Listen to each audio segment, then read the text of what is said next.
तो जय हिंद दोस्तों, कैसे हैं आप सभी। कहना है कि लगा दो आग पानी में जवानी उसे कहते हैं, और सुन लो सिलेक्शंस कहानी उसे कहते हैं। तो मिल जाओ हमारे साथ और ये क्वेश्चंस का आंसर्स आपको देना है। तो किस तरह से इस क्वेश्चंस का आंसर देंगे, कहा है कि 8 के पावर 2 3 2 और 25 के पावर 3 4 8 में कितने डिजिट होंगे जब इसको गुना करेंगे। आपको लग रहा होगा कितना कॉम्प्लिकेटेड है, लेकिन जी नहीं। अगर आप मेरे को 2 मिनट देते हैं तो मैं इस तरह के क्वेश्चंस का आंसर्स आपको विद इन सेकेंडों के अंदर आपको निकालने आ जाएगा। तो प्लीज आइए मेरे साथ जुट के इस क्वेश्चंस का आंसर्स करते हैं।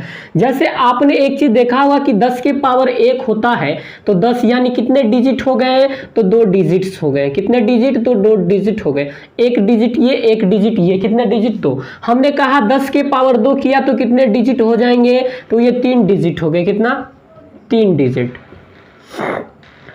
यानी 10 के पावर 3 में कितना डिजिट हो गया, 3 डिजिट हो गया।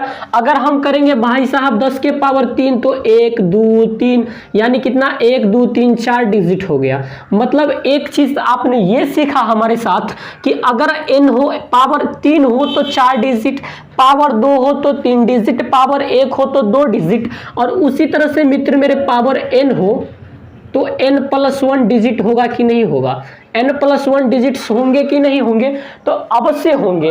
अगर इस तरह के क्वेश्चंस का आंसर्स आप जानना चाहते हैं तो यहाँ पे आइए। हम कहते हैं कि 2 के पावर 3 8 को लिख सकते क्या, तो बिल्कुल लिख सकते। और 8 के पावर कितना है, 2 3 2 है। और 8 के पावर कितना है, 2 3 2 है। अब यहाँ पे 25, तो 25 को क्या 5 के पावर 2 लिख सकते, बिल्कुल। और ऊपर पावर कितना है, 3 4 8 है। हमने सिखाया a के पावर m रहे और यहाँ पर k रहे, तो a के पावर m गुने के करते हैं, मतलब दोनों को मल्टीप्लाई कर देते हैं ऊपर वाले को।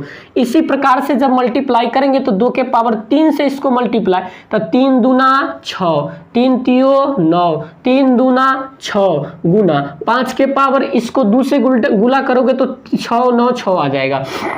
अब बताओ, हमने कहा a के पावर m रहे और b के पावर m रहे, तो ab के पावर m करने में क्या दिक्कत है। मतलब सर इसको गुना कर दीजिए, अगर दोनों का पावर सेम रहे तो 2 5 6 कितना हो जाता है, 10, और 6 9 6 हो जाता है। तो मित्र मेरे एक बात बताओ कि अगर पावर n रहे तो डिजिट कितना, n+1। अब पावर 6 9 6 रहे तो डिजिट्स कितना हो जाएंगे, तो डिजिट्स का मतलब हो जाएगा 6 9 और 6 के बदला पे कितना, 7। It's your right answers. तो अगर इस तरह के क्वेश्चंस आता है तो एग्जामिनर इस तरह से जरूर सेट करता है कि पावर 10 पे वो लाइज कर जाए, तभी वो क्वेश्चंस का आंसर्स देता है।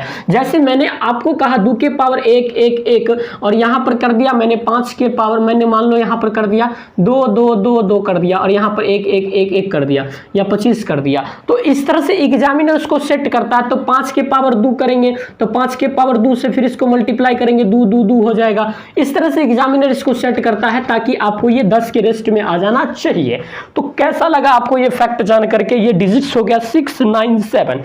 तो मिलते हैं दोस्त फिर नई वीडियोज और नई उमंगों के साथ और नई ट्रिक के साथ, ताकि आपको कुछ अच्छा नया सीखने को मिले और यहां पर समझने को मिले। ध्यान ये रखना है 10 के पावर जितना रहेगा उससे एक ज्यादा डिजिट्स होंगे, n है तो n+1 हो जाएंगे। तो आइए मिलते हैं फिर नई वीडियोज के साथ। तब तक के लिए आप सभी को ढेर सारी शुभकामना। भगवान आपको धन्यवाद रखे। Thank you very much.